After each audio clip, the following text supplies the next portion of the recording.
अस्सलाम वालेकुम व्यूअर्स। आज के इस वीडियो में मैं आपको बताऊंगी कि काई स्क्वायर के क्वेश्चन को न्यूमेरिकली कैसे सॉल्व किया जाता है। तो आज हमारे पास न्यूमेरिकली हम जिस क्वेश्चन को सॉल्व करेंगे वो हमारे पास ये है, calculate chi square to test the hypothesis that there is no association between heights of fathers and son. उन्होंने हमें किस चीज़ को टेस्ट करने के लिए कहा है? उन्होंने कहा है कि there is no association means के कोई रिलेशनशिप नहीं है heights of fathers and son. हमने इस स्टेटमेंट को टेस्ट करना है। ये हमारे पास उन्होंने हमारी ये अजम्पशन है। तो ये कुछ ऑब्जर्वेशंस दी गई हैं हमें, जिनके थ्रू हम ये फाइंड करेंगे। तो हमारे पास 6 स्टेप होते हैं किसी भी टेस्ट के को करने के लिए।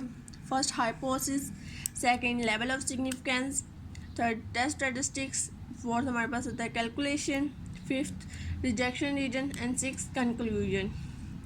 तो अब हम इन्हीं 6 स्टेप्स को अप्लाई करेंगे। हाइपोथेसिस फर्स्ट स्टेप, इसलिए हम अपनी अजम्पशन लिखते होते हैं। हमारे पास अजम्पशन क्या थी? हमारे पास अजम्पशन थी there is no association between heights of fathers and सन।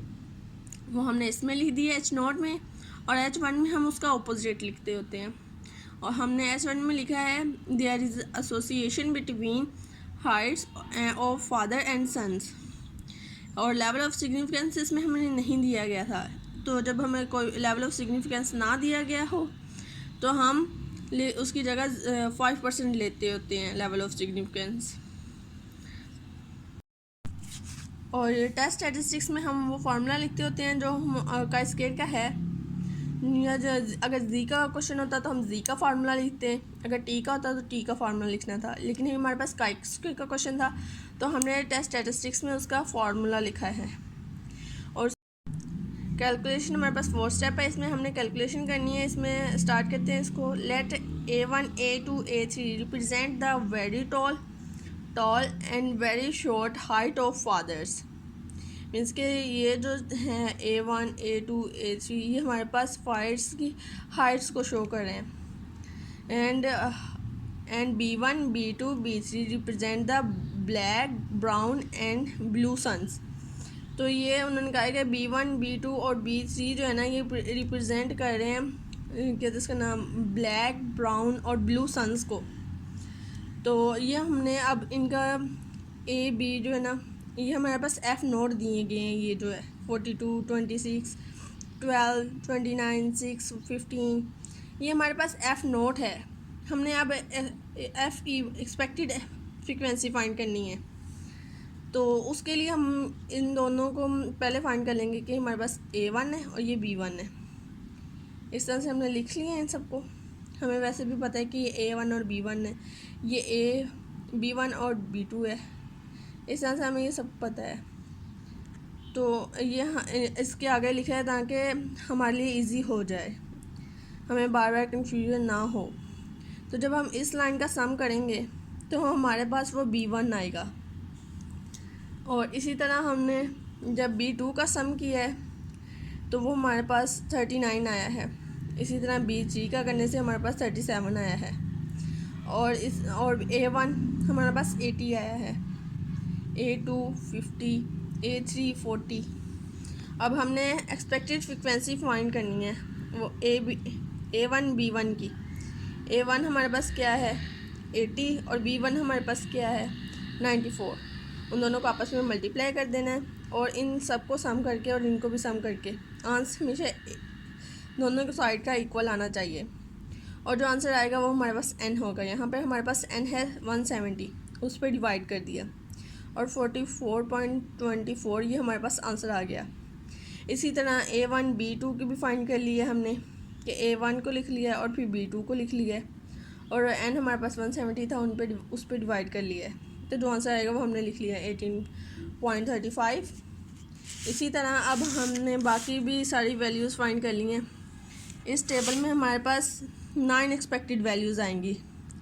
जैसे ये 9 थी ना, 1 2 3 4 5 6 7 8 9। F0 की फ्रिक्वेंसीज जो थी वो हमारे पास 9 थी। तो FE जो है एक्सपेक्टेड फ्रिक्वेंसी वो भी हमारे पास 9 ही आएंगी। ये मैंने आपको 2 को सॉल्व करके बता दिया है कि कितनी कैसे फाइंड करते हैं। इसी तरह आप आगे भी फाइंड करेंगे अब बाकी की। तो बाकी की भी इसी तरह A1 और B3 की और बाकी सब की भी हमने इसी तरह एक्सपेक्टेड फ्रिक्वेंसी फाइंड कर ली। जब हमने अब एक्सपेक्टेड फ्रिक्वेंसी फाइंड कर लिया तो हमने अब ये जो टेस्ट स्टैटिस्टिक्स का हमारे पास फार्मूला था उसमें वैल्यूज़ पुट करके सॉल्व कर लेना है। ये हमारे पास फार्मूले में ये फार्मूला था, तो इसके लिए हमने F0 माइनस FE करना है। सबसे पहले हमने F0 में से FE को माइनस कर दिया, तो जो आंसर्स आएंगे वो हम इस कॉलम में लिख देंगे। उसके बाद हमने स्केयर करना है ऊपर वाली वैल्यू को यहाँ। तो जब हमारे पास F0 ये है और एक्सपेक्टेड फ्रिक्वेंसी के जो मतलब कि FE जो था वो हमने अभी फाइंड किया है, तो अब हमारे पास ये फार्मूला था कि F0 माइनस FE का स्केयर ओवर FE हमारे पास एक्सपेक्टेड वैल्यू और F0 वो वैल्यूज हैं जो हमें क्वेश्चन में गिवन होंगी। तो हमने अब इस फार्मूले के लिए सबसे पहले सब्ट्रैक्ट करना है F0 में से FE को, वो हमने सब्ट्रैक्ट कर लिया है। सब्ट्रैक्ट करके हमारे पास ये आंसर आ गए हैं, इस कॉलम में हमने ये लिख दिए हैं। तो उसके बाद हमने इनका स्केल लेना है। हमने इन सब का स्केल ले लिया, इन वैल्यूज़ का स्केल लेके ये हमारे पास वैल्यूज़ आ गई, हमने इस कॉलम में लिख दिए। उसके बाद हमने एक्सपेक्टेड फ्रिक्वेंसी पे डिवाइड करना था, इस कॉलम को इस कॉलम पे FE वाले पे डिवाइड कर दिया हमने सबको। जो वैल्यूज़ आएंगी वो हमने इधर लिख दी हैं और फिर उनका सम कर लिया। जब सम कर लिया हमने उन सब का, तो हमारे पास जो वैल्यू आई है 9.9621, ये हमारे पास कैलकुलेटेड का स्क्वायर की वैल्यू आई है। तो अब हम इसका रिजेक्शन रीजन फाइंड करेंगे। तो रिजेक्शन रीजन के लिए हमारे पास डिग्री ऑफ फ्रीडम क्या होती है हमने सबसे पहले इसकी डिग्री ऑफ फ्रीडम देखनी थी कि क्या है। रोज़ कितनी थी इसमें 3, कॉलम्स कितने थे इसमें 3। तो हमने इसकी डिग्री ऑफ फ्रीडम फाइंड करने के लिए रोज़ में से भी 1 माइनस किया और कॉलम में से भी 1 माइनस किया। हमारे पास दोनों का 2 आंसर्स आ गया। तो इन दोनों को आपस में जब मल्टीप्लाई करेंगे तो 4 आ गया हमारे पास आंसर। तो वही हमने अभी इस अल्फ़ा इसमें हमने 0.05 लिया था, तो वो हमने इसके सब्सक्रिप्ट में वो लिख दिया है अल्फ़ा 0.05 और इसकी डिग्री ऑफ फ्रीडम जो भी थी हमारे पास 4 थी, तो वो हमने लिख दिया। तो अब हम इसकी टेबल से वैल्यू देखते हैं 4 एंड हम और 0.05 में देखना था, ये हमारे पास 0.05 है।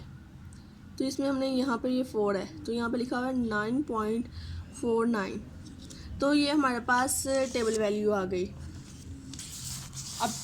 अब हमारे पास जो टेबल वैल्यू आई थी वो आई थी 9.49। तो ये इधर से देखें हमारे पास जो टेबल वो कैलकुलेटेड वैल्यू है वो बड़ी है और जो हमारे पास टेबल वैल्यू है वो छोटी है।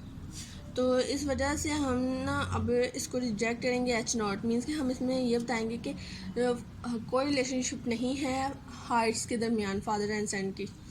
तो वो हम अब इसके कंक्लूजन में लिखेंगे कि सिंस द कैलकुलेटेड वैल्यू का square is equal 9.96 falls in critical reason. Critical reason भी रिजेक्शन रीजन को ही कहा जाता है।